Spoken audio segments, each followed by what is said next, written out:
Hello friends, हम सब बिहार समग्र डिवीज़न को कंटिन्यू करते हुए नेक्स्ट टॉपिक पे आते हैं। आज का हमारा टॉपिक है कौटिल्य का सप्तांग सिद्धांत।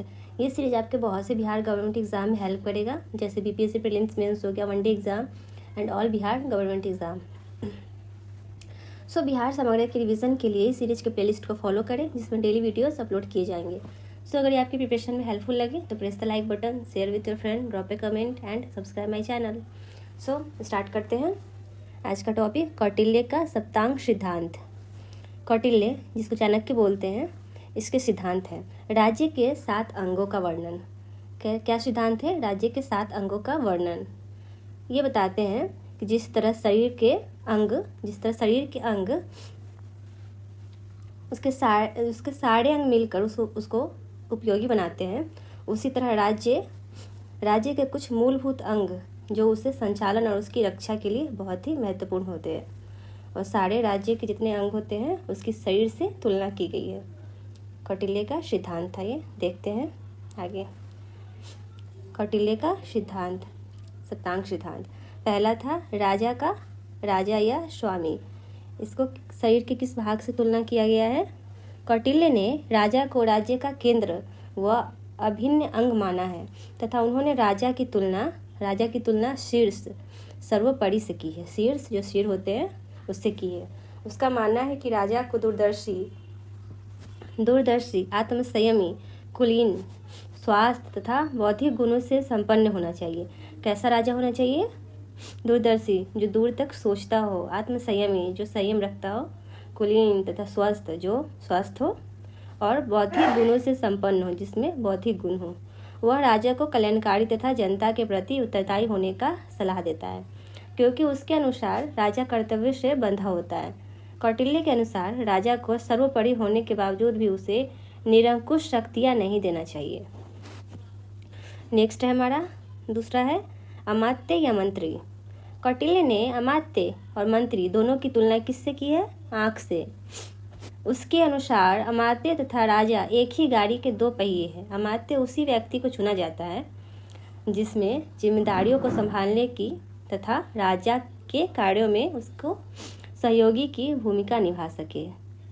अमात्य या मंत्री उसी को बनाया जाता है जो अपनी जिम्मेदारी को संभाल सके, राजा को सहयोग कर सके। तीसरा है हमारा जनपद। देखते हैं जनपद। कौटिल्य ने इसकी तुलना पैड़ से की है। किससे? पैड़ से। जनपद का अर्थ है जनयुक्त भूमि, अर्थात जनसंख्या तथा भूभाग दोनों को जनपद माना है।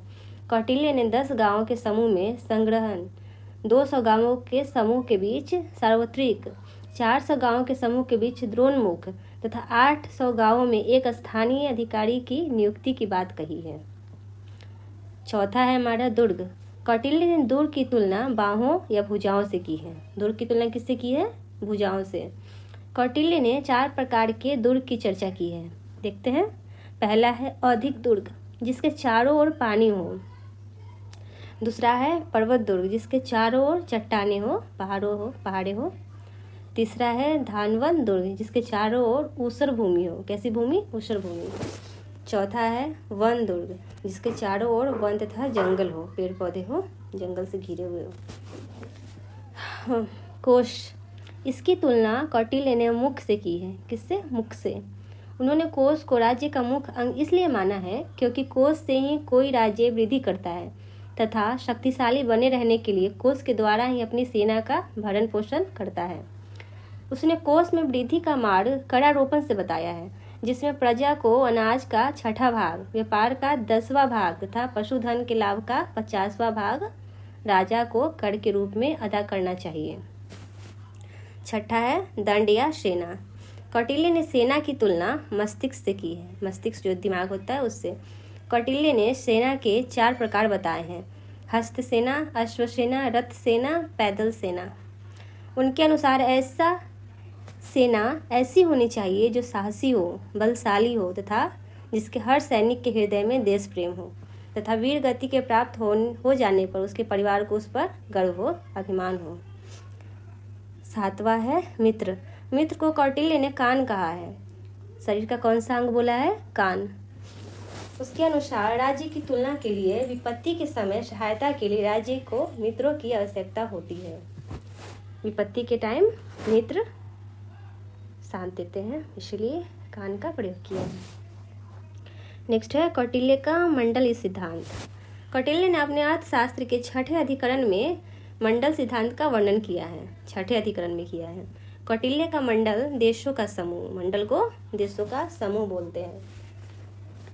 सिद्धांत भूगोलिक आधार पर यह दर्शाता है कि जिस प्रकार विजय की इच्छा रखने वाले राज्य के पड़ोसी देश उसके मित्र या शत्रु हो सकते हैं, इसी सिद्धांत के अनुसार मंडल के केंद्र में एक ऐसा राजा होता है जो अन्य राज्य को जीतने का इच्छुक है, उसे विजिगीषु कहा गया है।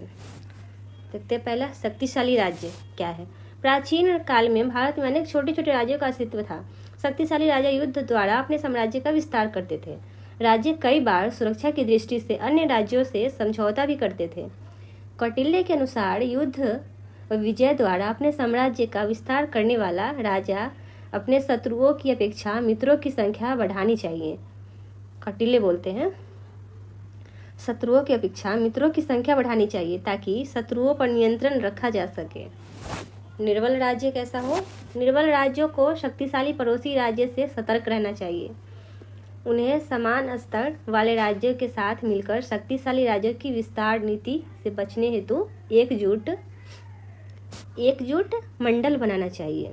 विजिगीषु के मार्ग में अनेक आने वाला सबसे पहला राज्य अरि, जिसको शत्रु बोलते हैं, तथा शत्रु से लगा हुआ राज्य शत्रु का शत्रु होता है, अतः वह विजिगीषु का मित्र होता है। जो शत्रु का शत्रु होता है वो विजिगीषु का मित्र होता है। कौटिल्य ने मध्यम व उदासीन राज्यों का भी वर्णन किया है, जो समर्थ होते हुए भी रणनीति में भाग नहीं लेता है।